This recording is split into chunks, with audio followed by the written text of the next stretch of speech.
Please welcome the panel on Strategic Philanthropy Around the World, moderated by Executive Vice President of Philanthropy at the Milken Institute, Melissa Stevens.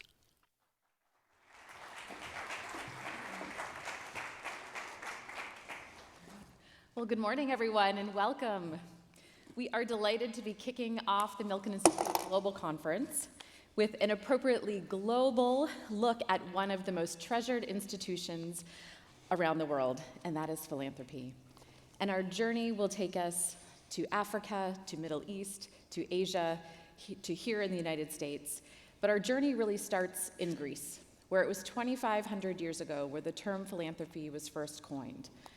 And philanthropy comes from philos, meaning love, and the word anthropos, meaning human being, and together meaning love for humanity. And while our world has continued to change, to evolve, sometimes it feels like it's regressing, that instinct for giving, for bettering lives and livelihoods, remains very much intact. Though this common love for humanity can look very different across nearly 200 countries, over 4,000 religions, and for the countless cultures of the nearly 8 billion people that live on this planet.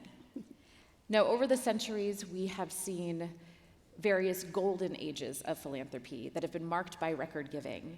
And I recently heard a philanthropy leader refer to us as living in an era of inquiry for philanthropy, a time when we reflect on how can we be most impactful, how can we be better partners, how can we collaborate, take on risk, and how can we use philanthropy to move us towards an equitable and prosperous world for all. So today we are going to be exploring the cultural nuances that are driving philanthropy in various regions around the world. We're going to dive into that inquiry about how philanthropy can be most impactful. And we're going to examine what's on the horizon for philanthropy. And we have such an amazing lineup for this conversation. So I'm going to start on my far left. We have Her Royal Highness, Princess Lamia Bint Majed Alsaud, who is the Secretary General of Al Waleed Philanthropies, based in Saudi Arabia, focusing on bridging communities, empowering youth and women, disaster relief, and more. We next have Laura Lauder, who is the co-founder of the Laura and Gary Lauder Family Venture Philanthropy Fund. She's a U.S. philanthropist focusing on education, leadership, medical research, and more. Then we have James Chen, who is the chair of the Chen Yat-sen Family Foundation, joining us from Hong Kong. He's a visionary focused on vision and child literacy. And last but certainly not least, we have Noella Corceras Masunka, who is the founder and CEO of Maleka, which is a nonprofit that educates and empowers girls in the Democratic Republic of the Congo. So a vibrant diversity of geographies, of issues, of different tools to use in philanthropy. So we're going to start looking at these cultural drivers of philanthropy. So Noella, I want to first start with you. We've seen that the majority of philanthropy by African donors focuses on basic needs, lifting up marginalized communities, is very much guided by the philosophy of Ubuntu. What is the concept of Ubuntu? How does it inform your approach and the philanthropic landscape in Africa? Good morning, everyone. Good you are here, you are up in the Los Angeles cold. I think Ubuntu is I am because we are. For me, is humanity towards others. We have a huge role as Africans to play in our continent. The diaspora sends more than 50 billion a year to the continent. We are givers. First of all, we look after our families, our mom, our dad. We send our brothers and sisters at school. There's a huge income coming from us. But we need really to invest in the human capital, in the talents in Africa, and to uplift them, to give them the voice. We know that Africa has one of the youngest population. They will be the driven force, not only of Africa, but they will be a driven force for the continent. What are the resources we're giving them? What are the skills? Do we have the adequate infrastructure? No, we don't have the adequate infrastructure right now. We need roads, we need electricity, we need water sanitation for every human being on the continent. We need to give the tech accessibility and education through technology, through in the classroom. And we really have to have strong leadership coming from the top, strong institution. And we need absolutely to put the values into our education and the representation and the culture and knowing about a continent. We learn sometime about, before learning about our culture or history, we learn about what's going on in Europe or in America without knowing the heroes of Africa. And I think this has to be shifted, and then we will see really, and we're seeing right now, the culture, the fashion, the music. It's a vibrant continent, and the young generation want a voice. They don't want charity as it was being given 10 or 20 years ago. They want to be uplifted, and they want to be the driven force of the continent. And I think we need to bring them on the road with us and really help them, and that's going to be a new narrative for Africa. All right, yeah. Thank you, Noella, for that. I want to turn to Princess Lamia next. Princess Lamia, the Arab world is incredibly philanthropic. And zakat and sadaqah, which are the compulsory and discretionary almsgiving by Muslim donors, is estimated by some to be between $250 billion and $1 trillion annually. Can you talk about what currently drives that giving, and how might we make that even more impactful than it is? First of all, good morning. Thank you very much for having me here. Zakat and sadaqah, it's something that we have in our religion. It's a must to give back to the community, and it's a must to give back to the needy families and the poor people. Well, this has given me a chance to differentiate between charity and philanthropy. Charity, it's the zakat and the sadaqah that you can give away, and you don't have to ask about, what happened and the impact and how sustainable and the strategic aim behind, this giving. Nowadays, in our part of the world, we're leaning toward the philanthropic part of the story and how we can create a change, a sustainable change. Definitely, you're guaranteeing that every year you're going to have from each and every business owner or a wealthy person that they will pay 2.5 from their assets. But at the end of the day, now in Saudi Arabia, as you know, we're a very young country. We have 70% of our population are youth. Almost above the 43 of them are women. So there's a lot is needed there to be done, to develop the community. So in our example, which is Al Walid Philanthropy, which is a Saudi-based philanthropy, but we expanded our services to reach 180 countries around the world. Our fund, our budget is coming from the zakat and the sadaqah from His Royal Highness Prince Al Walid bin Talal, which is considered one of the biggest businessmen around the world. And this is how we do it. So if you take us as an example, how you can sustain the sadaqah and zakah, us as Al Walid Philanthropy is a perfect example. We work in 5 areas of focus, which I think we cover everything. So our CEO actually refused to be specialized in philanthropy. He put human first. So we actually work in combating poverty, we empower women and youth, we work in vital disaster relief in time of crisis, we work on how we can bridge gap between culture via education and art, and of course the environment and how we can live in a healthier world. And this is, we do it, and we're very blessed, honestly, to have our partners applying what we want to do around the world. So, for example, if we talk about health, for example, alhamdulillah, we reach 700 million kids around the world vaccinated. And we're collaborating and we're partnering up with the Gates, with the UNICEF, with the End Funds, with the Gavi. And this is where we gain knowledge. And this is very important. And this is one of the main reasons I'm here today. I believe that we can learn from each other a lot. We still need a lot of technicalities. I believe philanthropy needs technicalities and needs certain type of strategy, and how we can understand where is the needed, and how to listen, and how to apply. I believe we have a lot of good things that we can add, and we believe that there's a lot of good knowledge that we have to gain while we're in such an amazing conference like this. Great, thank you so much, Princess Lamia. That's exactly why we're here, to learn from one another, and we're going to talk a little bit more about partnerships later. James, I want to move to you next. You have described Asia as having a more traditional landscape, if you will, of philanthropy, where there's been a focus on charity and patronage, and funders have been generous when prosperous. Asia is now set to surpass Europe as the second largest wealth hub by 2026. Asia has the fastest growth rate of ultra-high net worth individuals, which has led to significant untapped philanthropic potential. Can you share where you've seen philanthropy been, and where do you think it's going in Asia? Thank you, Melissa. So, Asia is such a large geographic region that in my mind, I break it into really three parts. There's what's happening in India, what's happening in kind of Southeast Asia, shall we say, and then what's happening in China. In India, I think many of us see that there's so much innovation going on. I think it's been described yesterday as an area which is the most innovation we can expect in the philanthropic space over the next 20, 25 years, and I would agree with that.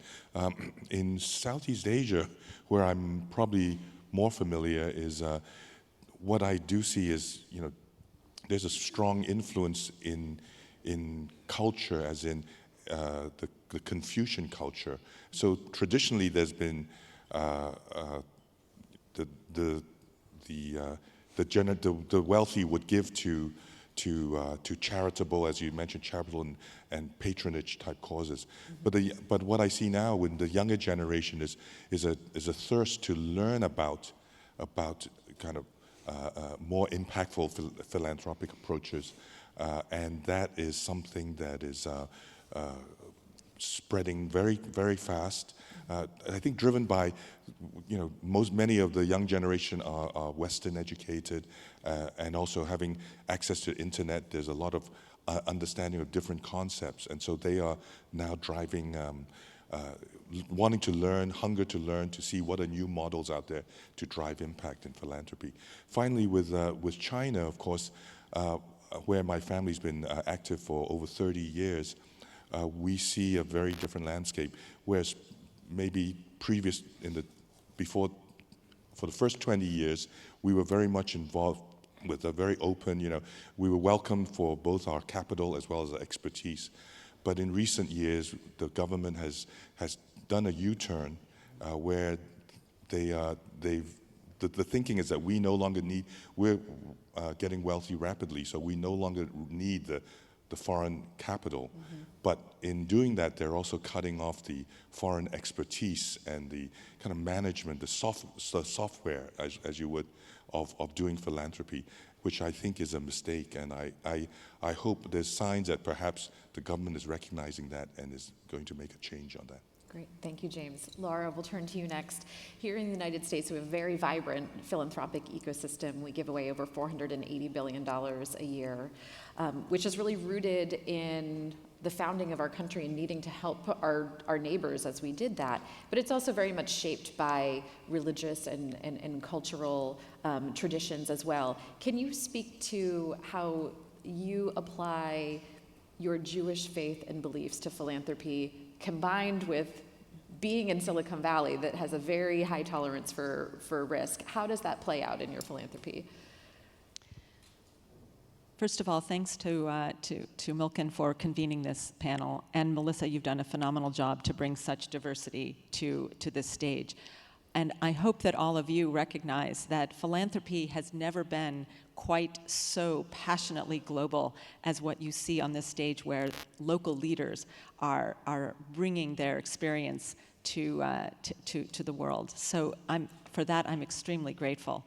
When it comes to American philanthropy, I cannot certainly start to speak for all Americans, but what I can say is that at least in Silicon Valley, we are extraordinarily risk tolerant, and we use the concepts of venture capital and how you measure what you're looking to do, and then you measure impact afterwards so that you have criteria and then an exit strategy.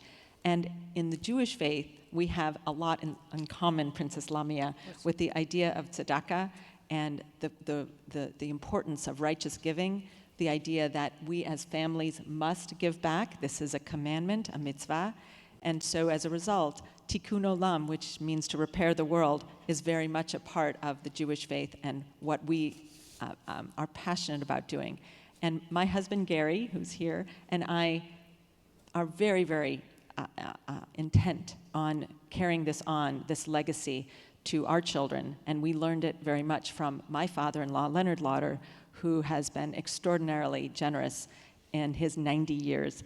So carrying on legacy is an important element of both the American culture as well as all of the cultures shown on this stage. Wonderful, thank you, Laura. We're going to come back to that concept of risk. But first I want to talk a little bit, as we dive into how philanthropy can be most impactful, how can strategic philanthropy really move the needle on certain issues.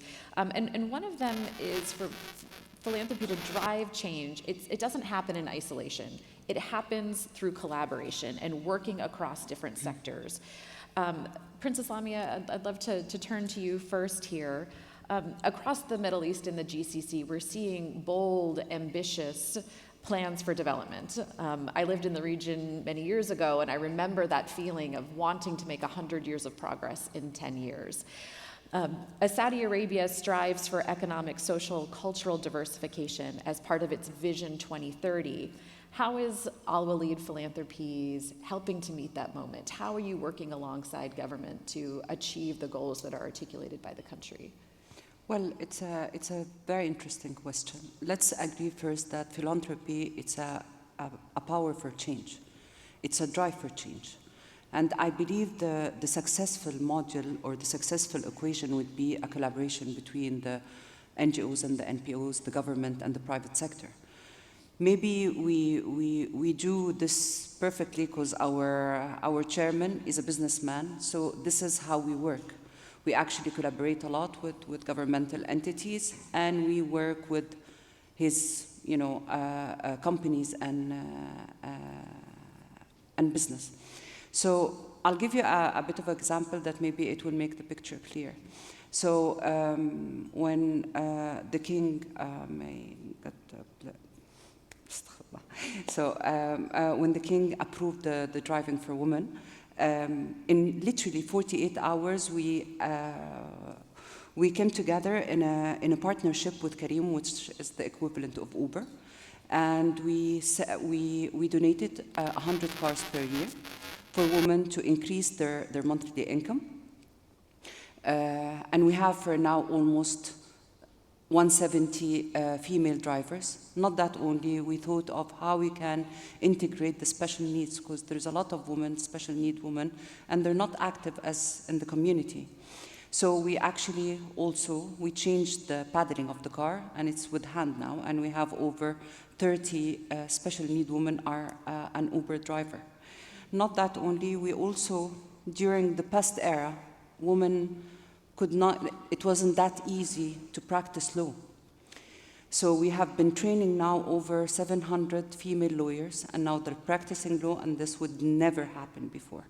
So I believe when we talk about the transformation in the country, you have to listen, you have to understand what's needed. You have to have the pulse of the community and how you can serve. This is very important. In our foundation, we don't have a one-size-fits-all. We don't do that. We respect the community enough to take our time to understand and to analyze, and we see how we can deliver our services. For example, during the COVID era, we did a 360 initiative, actually. One of the most, I would say, interesting initiative that we did during the COVID was the factories that we built in Africa. So we built over 9 factories, and it was in favor of women and youth to produce, sanitation, masks, and for them to have an income, because it was horrible situation from an economical perspective. So NGOs, they're they're very important as government, as private sector, because you shouldn't throw everything on the government, that the government have to do that. No, it's not true. Yep. We should be the one who's, controlling the community, helping the community, or even giving instruction, not instruction, I would say directions to the government, what's needed and what's not. Yep. Yeah. Wonderful. Thank you, Princess Lamia. Noelle, I want to turn back to you as we talk about collaboration, as we talk about listening, working with communities, working with government. With Malaika, you've created a full-fledged ecosystem in the Congo. It's closely partnering with the community to provide services ranging from electricity, clean water, education, fresh food. Can you talk about your approach to collaborating with local communities in ways that you are designing solutions that will work for them? First of all, you need to go into a protocol tree. So you have, when we started Malaika 15 years ago, I sit down on the floor with the chief of the village and say, this is a vision that we have. My giving back to my country will be to build a school for girls. Because 15 years ago, a family, when they have money, they send their boy first to school because you have to pay to go to school in Congo. And the chief of the village said, you know what, Noella, we are a completely forgotten village. And anything that you can do to bring back attention to my village, you will have the full support of all of us. So from building free classroom in a village where there was no access to water, electricity, no road, we become an ecosystem after 15 years. Now we have 430 girls, starting from 5 years old to 18 years old. We give them breakfast, lunch, because the nutrition program at their home is they eat maybe only twice a week. So they cannot come to learn this amazing curriculum at a school, holistic, from coding, from music, from art, without having a full belly. And I see myself, I'm a mother, when my kids don't eat, they're very grumpy. So, you have to put things in perspective. But the water sanitation is so important. Before we built the school, you need toilet facilities. And it was very tricky because we couldn't have female teachers to come to teach at the school because they want to make sure there is toilet and hygiene at the school. So the toilet was a must to attract the female teachers to coming to the school. And there's a lot of things that you don't think. So from having built the school, 430 girls, to updating the curriculum, training the teachers, building the capacity, have built 28 wells in different various villages impacting 35,000 people.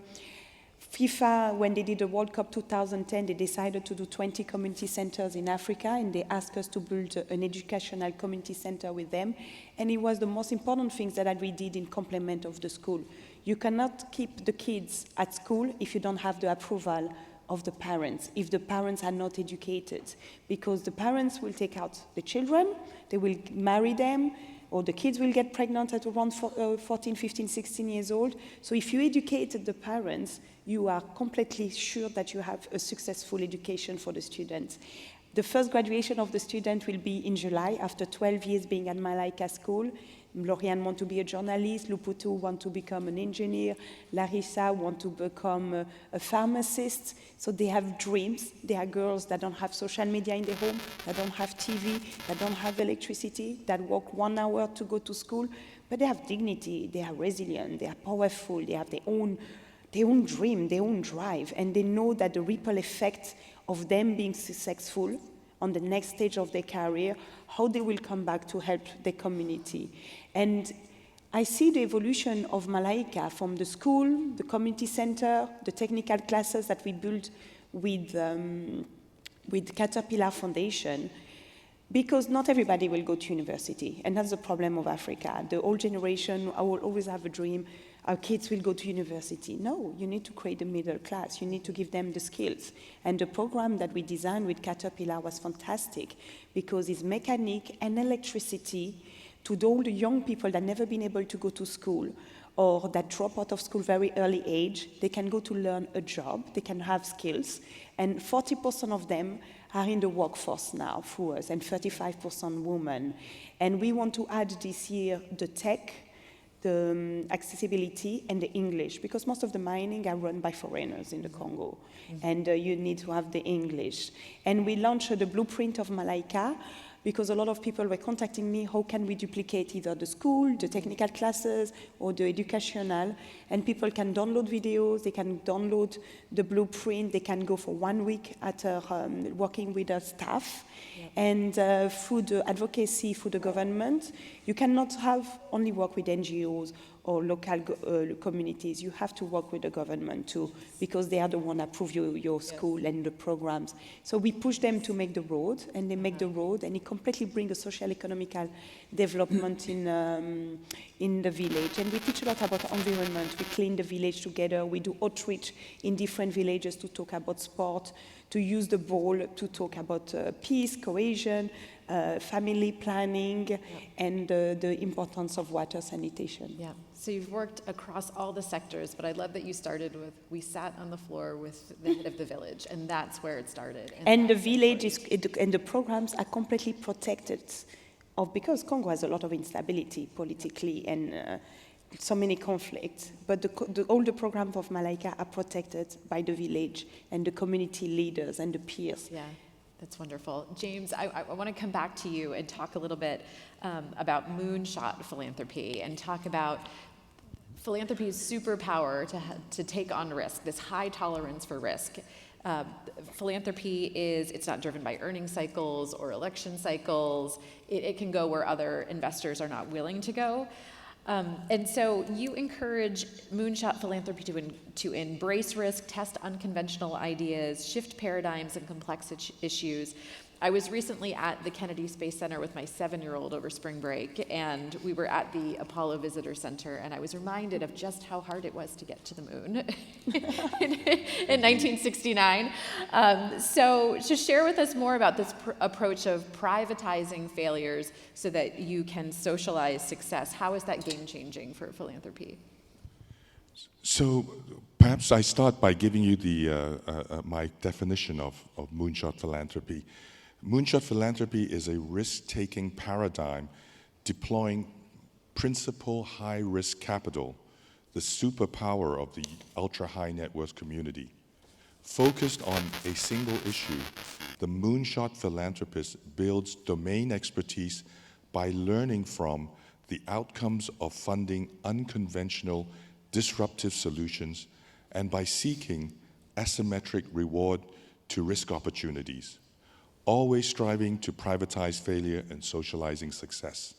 Sorry, that's very wordy, but I spent many years trying to figure out how to boil it down to the essence of what I think is Moonshot philanthropy.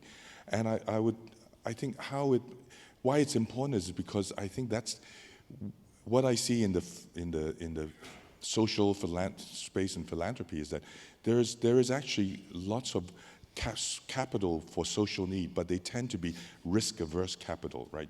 When there are proven ideas, then you use impact funds, or then you have government or corporate funding to scale, right? But what seems to be really lacking is that upfront kind of in the for-profit world, the venture capital, high risk-taking capital in the nonprofit space. And that's where I think Moonshot philanthropy really needs to step up, right? Yesterday I was very excited to learn about two what I would consider Moonshot philanthropists. If you were in the session yesterday, there was a lady, Jan Ellison Bazuki, and please excuse me if I have pronounced your name wrong. You know, her story is about the potential breakthrough treatment of bipolar disorder using a ketogenic diet. I'd never heard about that. This is really an amazing, if it really works, it's an amazing breakthrough. And she and her family have both the capital and now they're developing the domain expertise to be able to figure out if this is actually something that can be scaled up and really help to tackle this very, very debilitating disorder, right? And of course, then yesterday I also found out that I learned about Mike Milken's quest to beat the odds of his prostate cancer diagnosis 30 years ago. And to me, that's another brilliant example of Moonshot philanthropy. So what I think that there is already lots of people who are doing what I would term moonshot philanthropy, and I think historically there's lots of also examples. No one's really said, hey, you're a moonshot philanthropist. So I'm here today to say to Mike Milken, hey, you're a moonshot philanthropist. And frankly, I think it would be fair to say that none of us would be here today if it was not for his moonshot philanthropy. Thank you. Thank you, James. Well, Laura, you know a little bit about risk capital here, so let's talk about how you think of the full continuum of capital, from philanthropy to impact investing that blends both a social and financial return to market rate capital.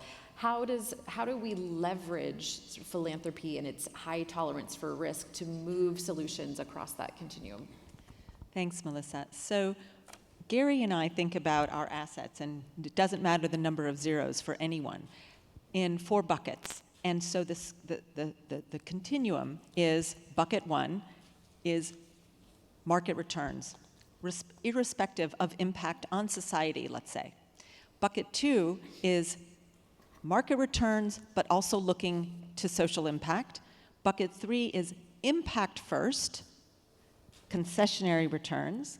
And bucket 4 is pure philanthropy. So there's been a blurring of the lines among these 4 buckets as people move towards these various, and Gary has always been very focused on bucket 2, looking to ensure that our investments have a positive social impact on the world. I've been very focused on bucket 4. Bucket 3 is now my main focus, and that is an area where you can really scale philanthropy, because you're looking to do loans, you're looking to do impact investments, and that way you can grow and scale much more. Because at the end of the day, we know that philanthropy is 100% negative IRR, whereas bucket 3 returns can often be not just return of capital, but also concessionary, typically single digits. And that way you can really scale because you can recycle the dollars. I have found that by promoting venture philanthropy and social impact investing, you absolutely get the best of both worlds. Great, thanks. May I step in here? And I would say, that's fantastic, Laura and you and Gary, what you do. And I would really urge you to think about bucket 5, which is moonshot philanthropy. It's really it's not a big allocation, but to identify where people are taking high risks, right?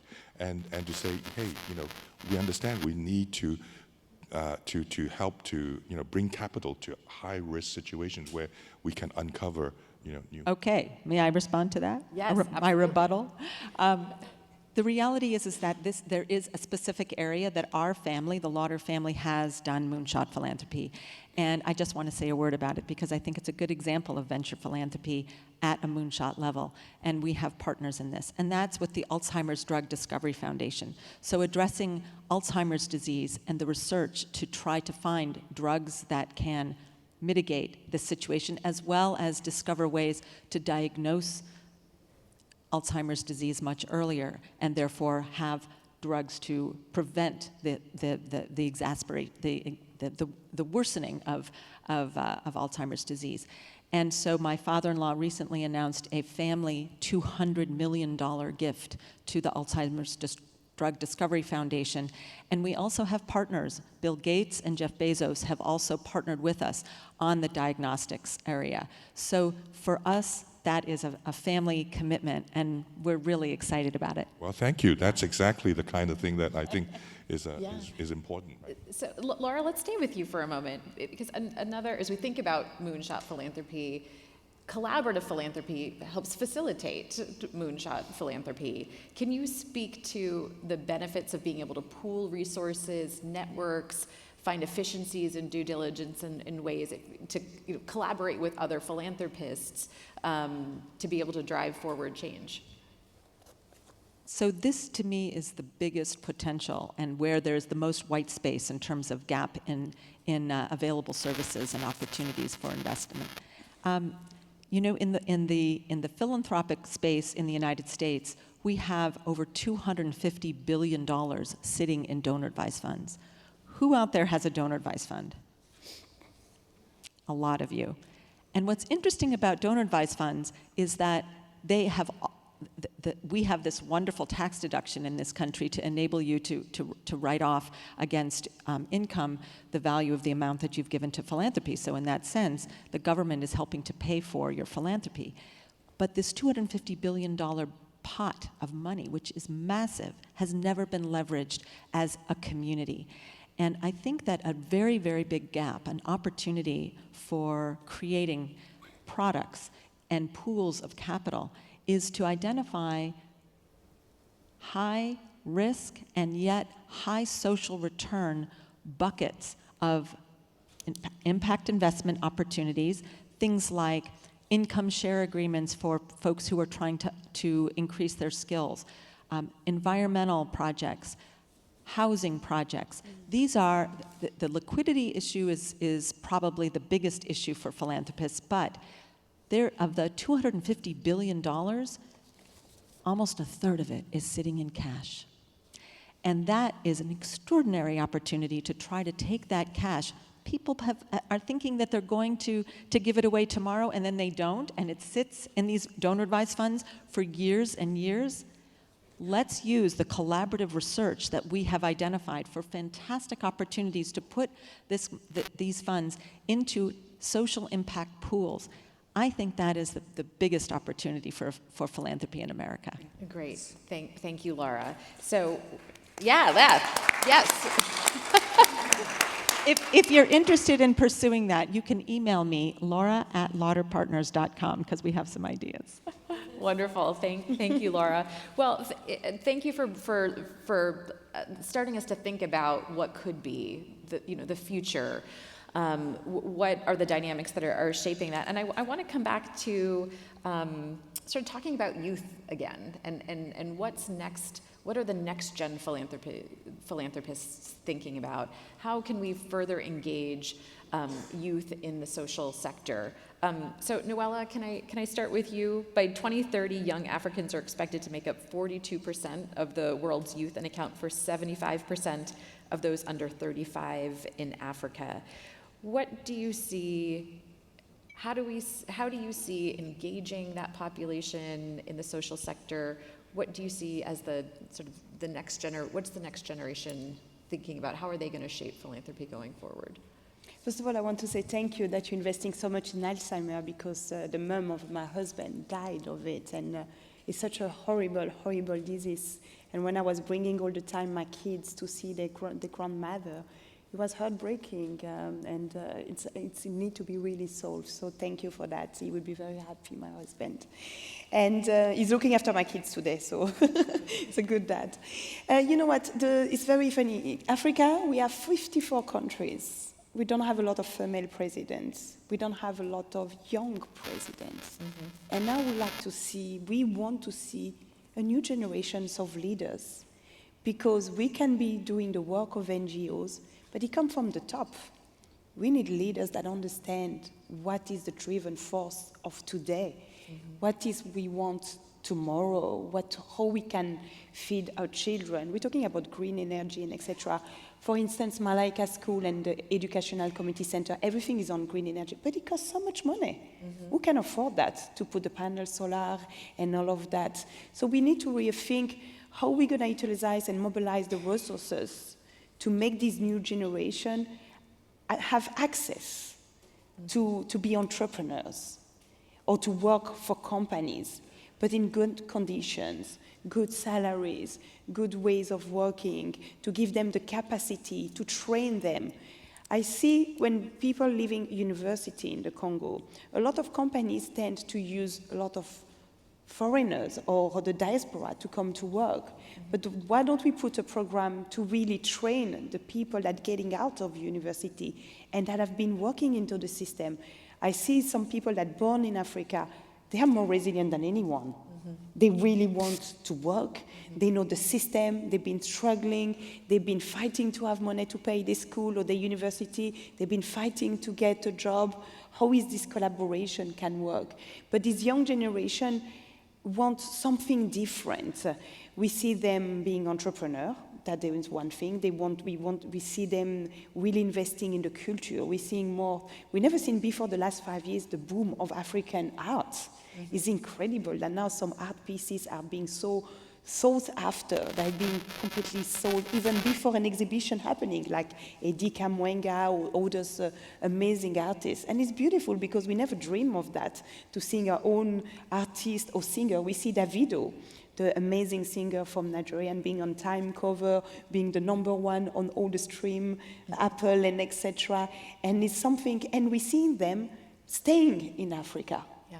A lot of them before used to live abroad and bring their wealth abroad, but now we're seeing a new generation staying in Africa, doing their work, investing in Africa, investing in the communities, and they don't do maybe through charities or foundation, but I guarantee you that every African are a giver when they can. Yeah.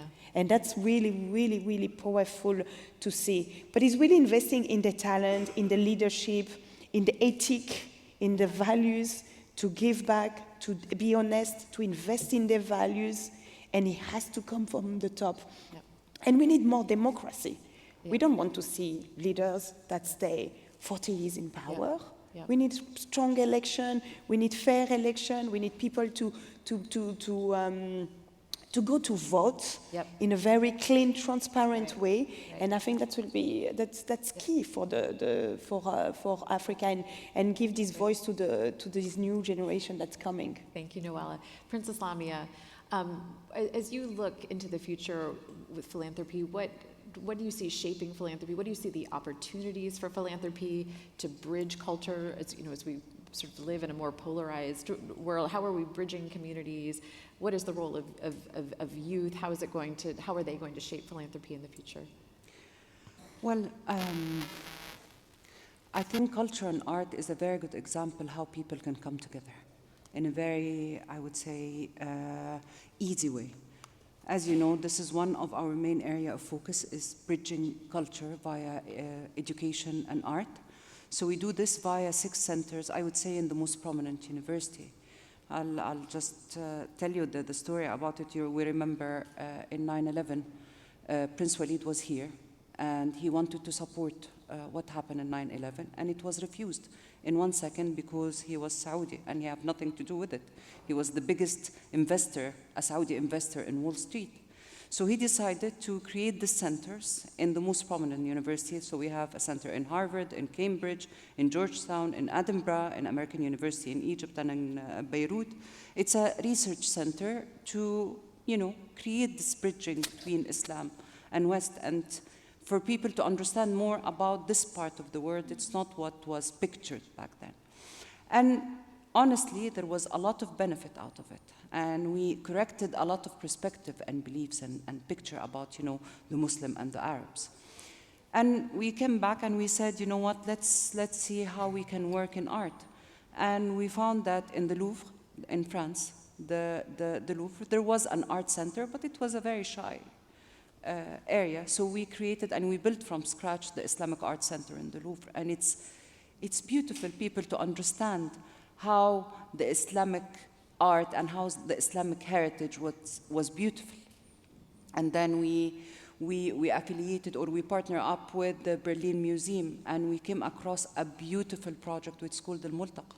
So we're training refugees to be museum guides. We're training Syrian and Iraqis. We have now over the 150. And how you integrate them with the community, how to make people to listen to the story from the people who owns the story. Yeah. So I believe there is a lot of room there, and I believe there is a lot of appetite for people to understand more and to know more about this part of the world and how we can live together in a very peaceful world. Yeah, wonderful, thank you. Well, we did have a question come in from the audience. I feel like it's the age-old question of philanthropy is, how do you measure your impact? And yesterday we heard a little bit about not creating the impact snowflake, where everyone has a different strategy for measuring their impact. But Laura and James, can I turn to you to take a stab at that question? How do you measure your impact?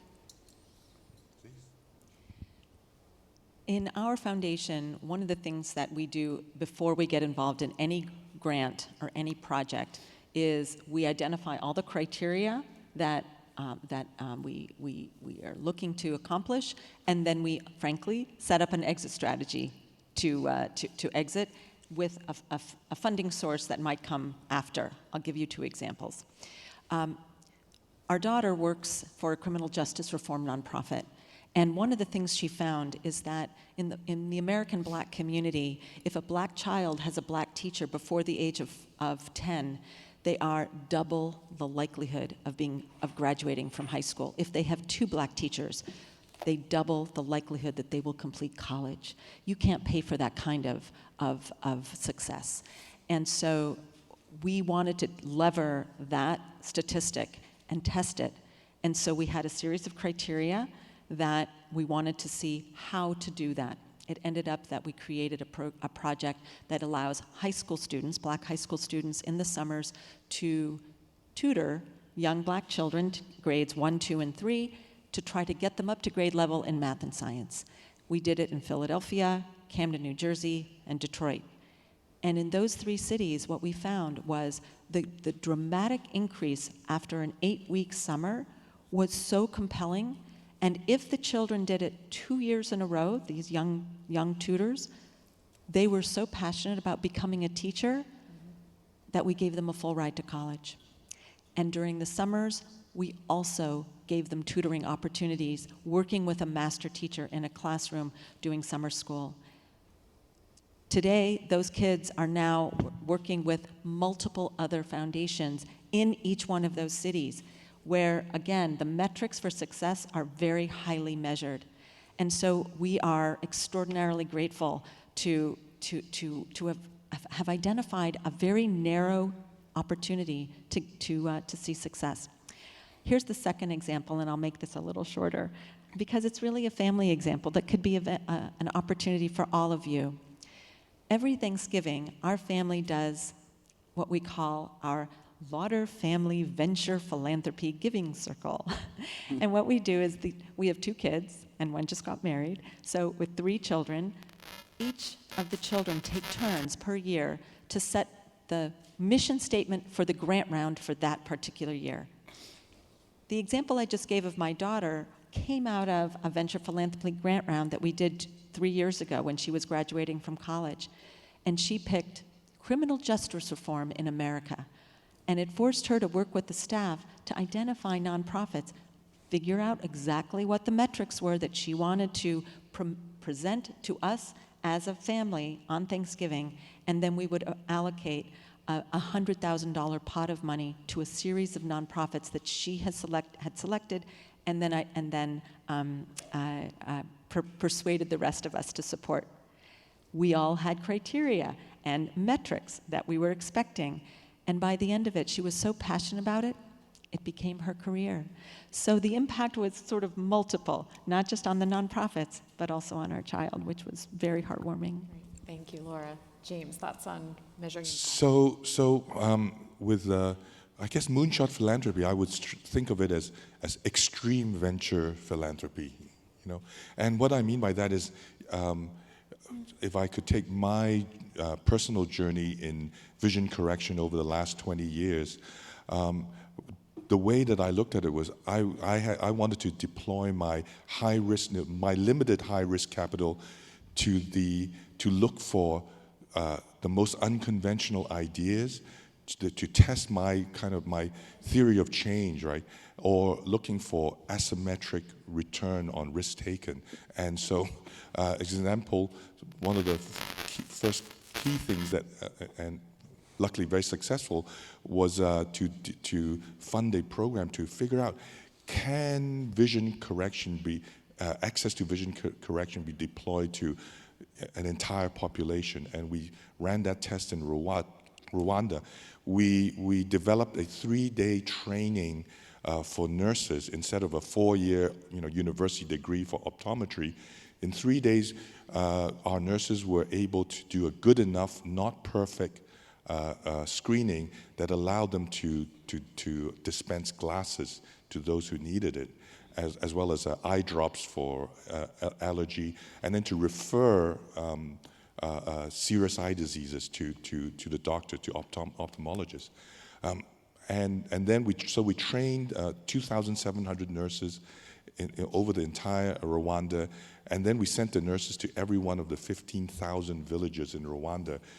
Ultimately, we screened 2.5 million of the 12 million population, dispensed glasses and eye drops and referrals. A total about 1 million of the 2.5 million had some kind of an eye intervention. So Rwanda today is the first country in history, and certainly a developing country in history, where the population, the entire population, has primary eye care. That's never been done anywhere in the world. So turning from that, thank you. But, yeah. So that was a really unexpected success. But then that organization that I founded, NGO called Vision for a Nation, said, hey, we need to replicate that. I said, yes, that's great. In Rwanda, my family paid for 85% of that, of the entire program. But I said, if I did funded Rwanda, Ghana in the same way, then it's replication. It's not high risk, right? And so what I did was to reduce my funding. For the first year I funded the entire operation, then cut it in one third the next year, another third. And so by year 4, I had no more financial obligation to Vision for a Nation. In the meantime, I said, how do we now learn from this success and really, be able to say to the world, hey, this is an issue that literally the world forgot, right? We have glasses which were invented 700 years ago, a technology invented 700 years ago, and yet there are more than 1 billion people who can benefit from this but don't have access to this. So we decided to do another high-risk thing, was to say, okay, let's run a advocacy campaign. So 4 days before the Sustainable Development Goals were agreed to by the UN General Assembly, my team put an ad in the New York Times listing the 17 Sustainable Development Goals, and we put a big red stamp on it that said, oversight, you forgot vision. And then we ran this campaign, and then 6 years later, in July of 2021, the UN General Assembly passed a resolution saying it's vision for all. And what we did there was that we changed the paradigm from thinking about vision as a health silo issue, low priority. We said, wait a minute, the UN General Assembly, wants this to achieve the Sustainable Development Goals, but they're not going to be able to do that, right? When you have 2 billion people with uncorrected poor vision, and the global community understood that and then passed this resolution. Thank you so much. So this is how I see deploying really high risk capital, and always saying, what's the high risk? My limited capital, how can I deploy in the highest risk way, but with asymmetric return? Yes, thank you so much, James. And I love that you all got 4 or 5 rounds of applause already throughout the course of this conversation. Thank you so much for joining us, for sharing your insights, for sharing your experiences. We say at the Milken Institute that Global Conference is about seeing the world through someone else's eyes, and I think you did that in spades today and made the world feel a little bit smaller. And I just want to end back with this concept of Ubuntu. I am because you are, and you are because they are. Thank you so much for joining us, and please join me in thanking them.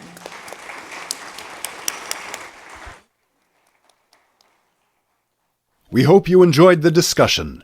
Please make your way to the next session.